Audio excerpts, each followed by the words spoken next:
Mas nós vamos falar da condição política desse cenário todo agora com Lucas de Aragão, que é consultor político da Arco Advice. Lucas, boa tarde. Oi, Denise, boa tarde. Você. Bom, nós vimos aí na sessão uma certa divergência aí entre os ministros. Nunes Marques, né, não se considerava inclusive apto a decidir para onde iria o processo, já que ele foi contra a suspeição, contra a anulação dos processos. Agora, como é que você vê a situação política que fica agora o ex-presidente Lula? Tem toda uma discussão, não é, ressaltando que não significa que ele é inocente, mas apenas houve uma revisão desses processos, dos procedimentos adotados, a questão da terceira vara em Curitiba, mas o ex-presidente Lula coloca isso sim como uma comprovação de que houve irregularidades no processo todo do qual ele foi alvo, condenado e chegou a ser preso, não é? E aí ele se considera livre, né, além da questão de recuperar a possibilidade de concorrer mesmo às eleições, mas agora numa condição moral. Você vê alguma mudança na percepção que se possa ter da sociedade em função desses resultados do Supremo?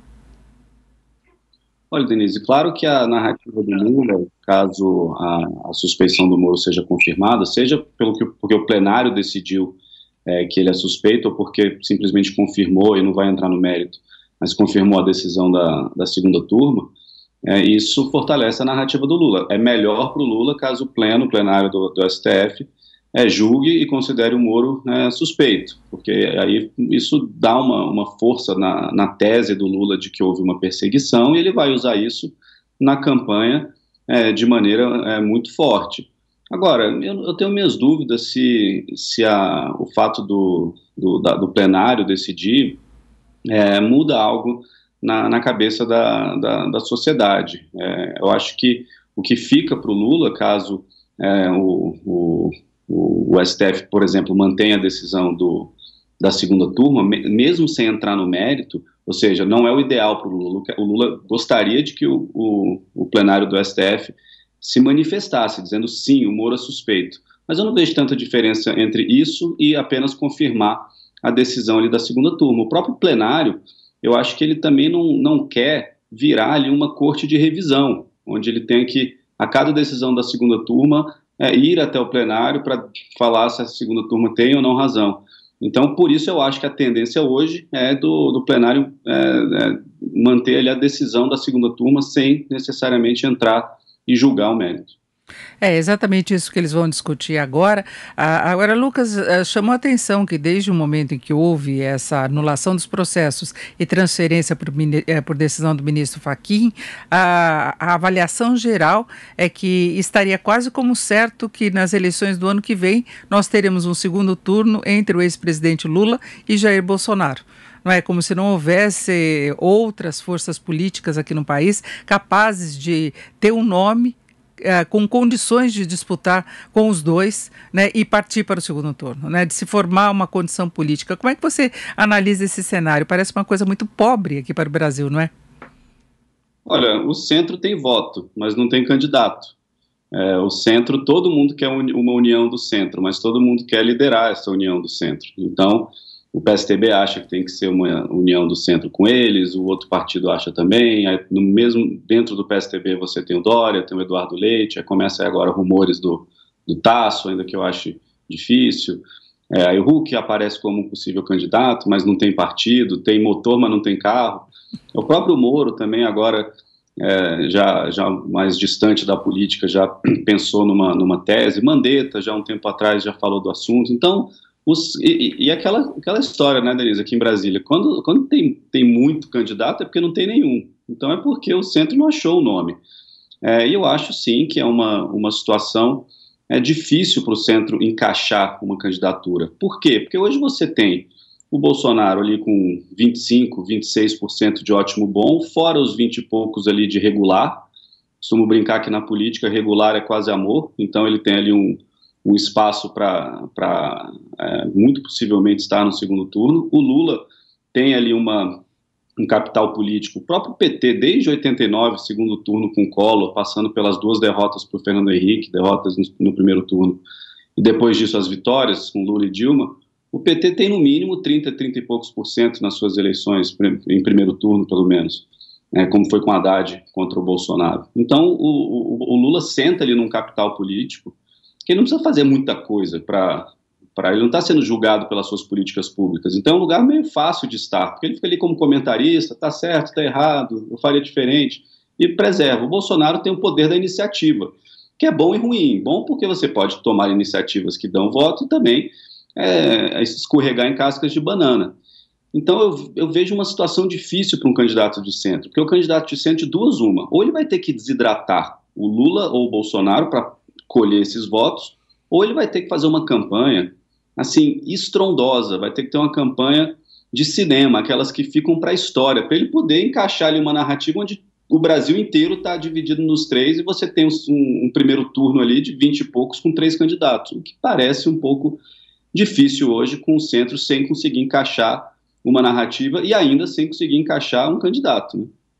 E Lucas, nas últimas eleições nós tínhamos bons candidatos de centro, mas houve uma pulverização, porque não se consegue também formar uma chapa que tenha talvez potencialmente mais condições de apelo junto ao eleitorado, mas a gente viu uma dispersão de votos e bons candidatos tiveram uma participação mínima, mesmo no primeiro turno, não é? Pois é, mas é porque na política, em eleição, nem toda derrota é igual, nem toda derrota é uma derrota. Então você tem ali um candidato, por exemplo, como o Ciro Gomes. O Ciro Gomes sabe que é uma tarefa difícil, mas ele não vai deixar de concorrer, porque ele sabe que ele tem uma porcentagem, ele vai aparecer, ele vai botar a sua narrativa na televisão, ele vai participar de debate, isso é importante para o partido dele, que é um partido que tem uma força regional no Nordeste, no Ceará, considerável. O próprio Boulos, por exemplo, digamos. O Boulos, qual é a motivação dele para não ser candidato? Claro que agora, com o Lula candidato, ele pode tentar desenhar ali um apoio para ele e a governo de São Paulo, mas enfim, a tese é, por que não? Eu sei que eu não vou ganhar, mas eu estou aqui, eu tenho bancada no Congresso Nacional, vou participar dos debates, eu estou construindo o meu caminho, e assim com outros candidatos também, o PSDB não vai ter candidato? Por que não? É um dos grandes partidos do país, é difícil ganhar? É difícil, mas marca posição. Então nessa linha do pode ser que dê certo, vai que cola, muitos candidatos aparecem. Agora a gente pode ter de novo essa polarização, não é? Que está todo mundo trabalhando com essa ideia aí de Lula versus Bolsonaro novamente. Agora, Bolsonaro se alavancou muito na eleição anterior em função de ser anti-Lula, mas na defesa também de ser antipolítico, né? Apesar de ter uma tradição aí de ser deputado há muito tempo, né? Foram décadas aí de experiência na política, mas tinha esse discurso de combate à corrupção. Hoje, quais você acha que seriam os grandes apelos do presidente Bolsonaro junto ao eleitorado, sendo que ele está no momento político também mais difícil? Tem a questão da pandemia, tem agora a CPI da Covid, a gente vê ele mudando de posição na questão climática, como ficou claro hoje, inclusive nas relações internacionais, por perceber dificuldades efetivas em vários campos, especialmente da pandemia, que tem relação também com o que se pode obter de apoio da comunidade internacional. Quais seriam hoje, ou qual seria o discurso do presidente Bolsonaro?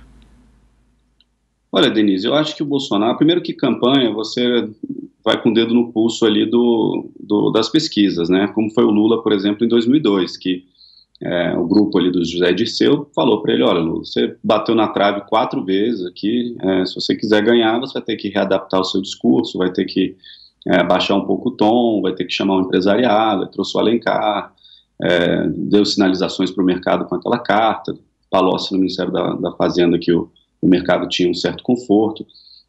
Então, eu acho que vai depender muito de como o Bolsonaro vai chegar na campanha, que demora muito, falta um ano aí para a campanha, mas eu imagino que a narrativa dele vai continuar sendo mais do que ele não é do que o que ele é. Porque essa é uma tônica do segundo turno, e o Lula vai fazer algo parecido, vai ser uma candidatura da raiva, né, de todos os lados, porque a gente está numa situação ultra polarizada, ninguém vota no segundo turno, ou muita gente não vota no segundo turno por amor, você vota no segundo turno no que você considera o menos pior, na menor ameaça. E por isso que o centro é importante, porque o centro acaba puxando o candidato para um lado e trazendo para o outro, né?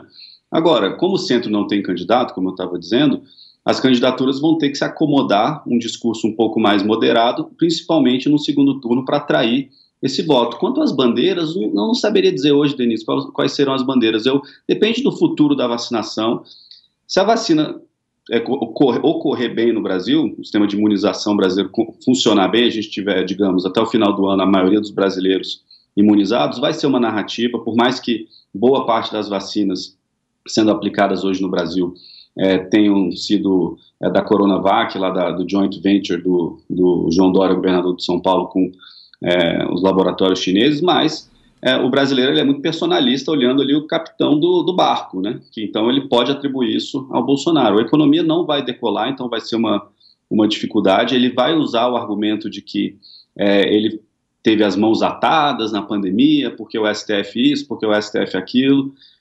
Deve continuar falando de corrupção, principalmente se for contra o Lula no segundo turno, porque a população lembra de escândalos que eram maiores do ponto de vista de volume, de mídia, do que acontece hoje. Tivemos situações no governo? Claro que tivemos, mas ainda pequenas do ponto de vista de volume, de choque, se comparado com o que a gente viu, por exemplo, na Lava Jato, que era todo dia que você ligava a televisão, era bilhões para cá, era mala de dinheiro para lá, então acabou deixando o eleitorado brasileiro um pouco anestesiado, assim, com o volume daquela época. Então ele vai usar essa narrativa, e apostando também no seu eleitorado ali mais conservador, no agronegócio que tem dado apoio ao governo, e isso pode ser o suficiente ali, do eleitorado conservador, do bolsonarista mais raiz, para ir para um segundo turno. Aí no segundo turno se aposta mais no que você não é do que o que você é. É uma candidatura de apontar o dedo para o outro. Agora, em relação ao ex-presidente Lula, uma possível frente de esquerda, a gente vê desavenças sérias entre ele e Ciro Gomes, que em princípio seriam os dois candidatos mais fortes de esquerda, né? Então para formar uma chapa seria difícil, né? Mas negociações sempre podem acontecer, e tem aquela discussão quanto a Lula repetiu o que fez nas eleições, nas primeiras em que ele foi vitorioso, de puxar o empresário. Dar um aceno à direita, um aceno ao empresariado, assumir de novo aquela postura de pacificação. Você acha que seria um caminho? Como é que ele se poderia sustentar um novo discurso e tentar deixar de lado essa questão da corrupção? Olha, Denise, concordo com você, uma união de esquerda eu acho difícil. O Ciro não tem motivo para apoiar o Lula nesse momento. Ele tem um partido dele. Esse partido tem uma força regional, esse partido tem tido resultados razoáveis em eleições municipais, não teria por que ele colocar esse peso ao lado de um candidato como Lula, que ele, fora as brigas imensas que a gente já viu entre Lula e Ciro nesses últimos anos, nesses últimos 3, 4 anos.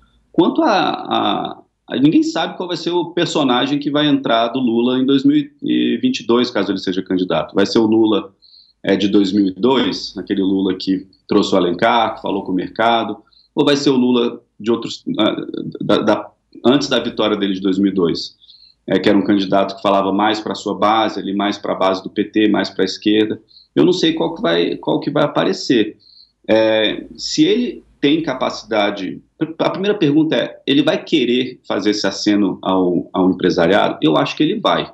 Eu não sei quando, eu não sei se vai ser no primeiro turno, não sei se vai ser eventualmente no segundo turno, caso ele esteja lá, ou se vai ser eventualmente numa vitória, caso ele ganhe. Mas em algum momento ele vai ter que falar com esse público, porque você não vai governar o Brasil sem esse público, não vai.